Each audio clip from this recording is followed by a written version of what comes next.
Hi friends, ரொம்ப நாள் கழிச்சு ப்ளவுஸ் தைக்கலாம். ரொம்ப நாளாக கட் பண்ணி வச்சுருந்தேன் ப்ளவுஸ். இன்னைக்கு தான் தைச்சி முடிச்சிட்டேன். சரி, புடவை ஓரம் அடிக்கலான்னு பார்த்தா பாருங்கள் கூத்த இப்படி இருந்தால் நான் எப்படி ஃப்ரெண்ட்ஸ் நான் வேலை செய்வேன் பாருங்கள். மில்குமா ஏம்மா இது அம்மாட்ட குட்டாது இந்த மாதிரி பிள்ளைங்களை வச்சுக்கிட்டு நான்லாம் ப்ளவுஸ் தைக்க ஆசைப்படலாமா? இன்னைக்கு இந்த மாதிரி ஒரு நார்மல் பூனம் சாரியில் ஒரு ப்ளவுஸ் தைச்சிருக்கேன்.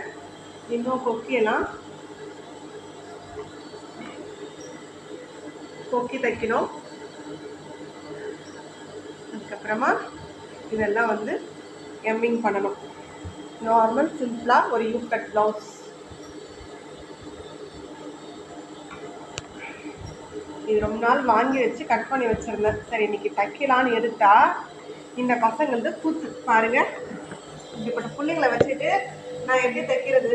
குட்டிமா அப்பனா ஆண்டி தாங்க ஏந்தி தாங்க இது மம்மி எட்டடி பண்ணி சேர்த்துன